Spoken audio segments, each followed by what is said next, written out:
Hello everybody, it's Adam at All Things Bonsai. It's August, the weather is absolutely boiling, a lot of watering going on, lots of people on holiday, kids are off school, so it's normally a little bit of a quiet time for us. So there's a chance to do a video on some of the projects that we've been working on over the last couple of months. We'll do some updates from some of the other projects that we've shown you in the previous videos, and we'll do some new ones as well. So let's have a look at that and see what happens.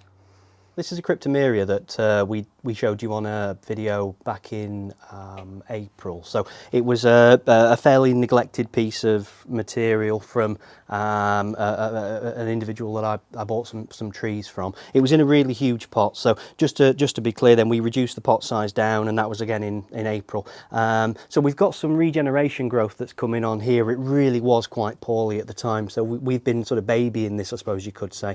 It spent quite a bit of time in the greenhouse in here just to give it a bit of a boost, and since then it's been in a slightly shaded position just so the tree didn't have to work so hard. So as you can see, you know, there's some new growth here, some new little extension shoots. It's still not perfect by any stretch of the imagination. We've still got some little dead bits on here that have been on there for a while, so I think the first thing we'll do today is just nip out some of these dead bits and see what it looks like after that.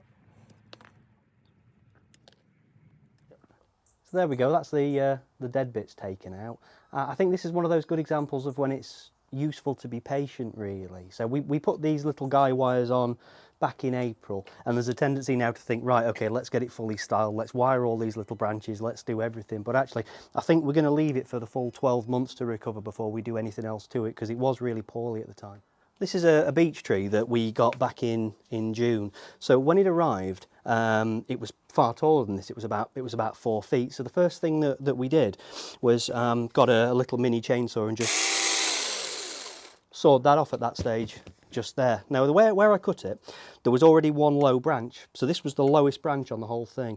So I cut just above that. Now the reason why I'm showing you these things, of course, is not just so you can go, oh, look at this tree, but it's because you need to have the confidence to be able to do this sort of stuff yourself. And making bonsai from scratch, sometimes we have to do the really big cuts. So I'm hoping by seeing this, you can have the confidence to do it yourself. The next stage for this is going to be carving this out, because at the moment it just looks like a cut stump, which is what it is. So what we need to do is get a small carving tool and just sort of make this look more tapered and more natural. So that'll be hopefully what we'll do now. Ash is just marked with a marker pen. You can see the line coming down here. So what we're going to do is we're going to get the chainsaw and we're just going to take a proportion of this section away, and then we'll finish up with a Dremel with a little burr on it after that.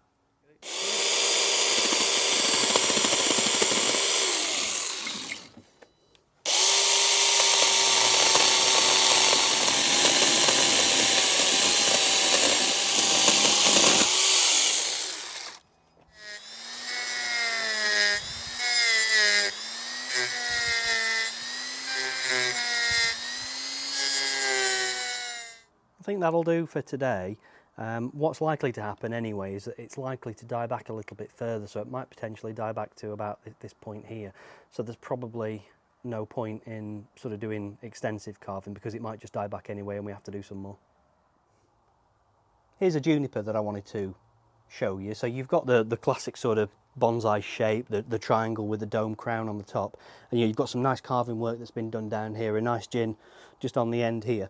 But the reason why I wanted to show it you just now is if I spin round and I lift this little section up here, look, then you can see how the whole thing has been constructed. So you've got this move over here, but then you've got a pretty extreme bend coming round there, look. So it comes round here, comes round, and then the apex and the whole of the tree really is built from this one central branch that's coming up.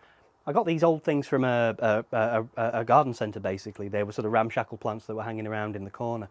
But I'm wondering, having had a look at that, whether I can do something with this, you know, get some band on there and get some heavy wire on there and really get some extreme bends into this, just to see if we can do anything with it. You know, I had to go with another one a few days ago, which was very similar to that, and I was fairly pleased with the little result on there. I mean, there's a lot of work that needs to go into it, you know, a lot of development that needs to be done, but let's see if we can do what we've done here on that.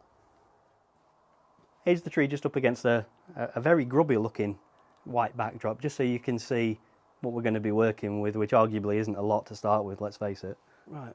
We're just going to go through and clean out any scraggly bits and take off any unnecessary branches.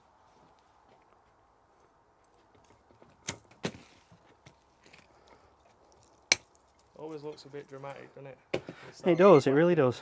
Big branches like that. Yeah, but How do you go about your selection then? How do you know which one you want to keep? I know it's subjective. no, it is. Well, this one's thin enough to be fairly easily wireable. Yeah. You know, we probably only want one. We probably don't want a stack. Wouldn't mind doing some gins on here, but I think the main reason was because there's enough foliage on here for this branch to live, hopefully. Yeah. And as I say, we can wire it easily. So we'll go through and then we'll come back when we've got to where we're happy. Our way through doing some gins and some sharis on the trunk and some of the branches. Some of this on. Okay, so I've got some vet wrap.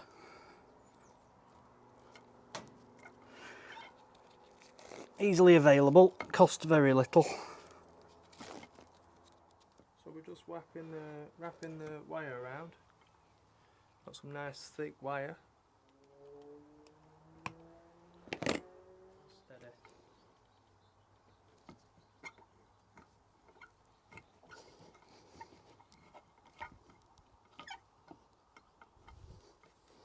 Oh yeah.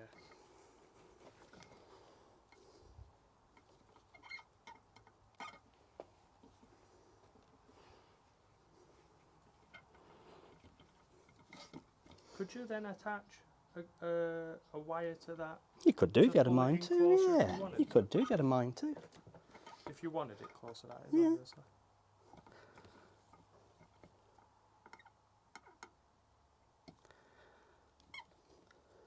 Maybe just link that like that, do you think? Yeah. I don't know if you remember from a previous video, but these azaleas that we've got here were looking really yellow and sorry for themselves when they arrived. So we treated them with Epsom salts, and the results have been really fantastic. Actually, I'm really pleased. They've managed to green up really well, even in this like mega heat wave that we're having at the moment, which is great news. Last job of the day, I think, is just a bit of light pruning work on this plum that we've got here. So what we've got is a reasonably thick trunk. We've carved the top section out here. There's a bit of wiring on here, but we just need to neaten some of this stuff up. So yeah, just coming back to the first 1 or 2 leaves on each of these little extension shoots that are coming out from here. That's a bit low, so I'll probably get rid of that completely.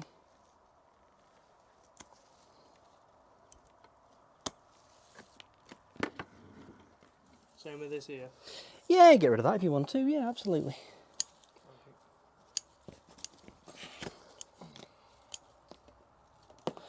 It's a very vigorous tree. It always seems to grow really, really well. You'll have to cut me. Filmed all this during the heat wave. So what is it now? It's middle of August now, isn't it? Yeah. And it's been boiling for ages, proper ages. Not had very much rain at all, have we, for quite some time. I've heard about it all day. All day. Been complaining about the heat all day. Oh. Might be able to take some of these wires off actually now, I'm not sure. How long have they been on? Nah, the thing I can't quite remember. Run them all off? Yeah, why not? Right then. Now I'm just nipping out any branches that are growing straight up, because there's a good amount of branches that are coming out horizontally. So if we keep the ones that are growing horizontally from the trunk, then we can let them run for a little bit, and then they'll become thick enough for us to wire. Probably won't wire them today because they are really quite thin. Probably wait for the winter now, to be fair, when all the leaves have gone, and then we'll do another round of wiring at that stage. But we're starting to get the triangle shape. You know, we haven't got too much of a dome crown on the top yet, but it's starting to come. As I say, we've done that bit of carving work just inside there, just to create a bit of visual interest and stop it looking like a cut stick. So hopefully this thing will work out quite well. Right, there we go, we're nearly the end of the day, so thanks a lot for watching. We've done a few different projects today. Might do some updates on some of these in the future, do some other things. Thanks a lot for watching, hope you like the videos, and I will see you soon.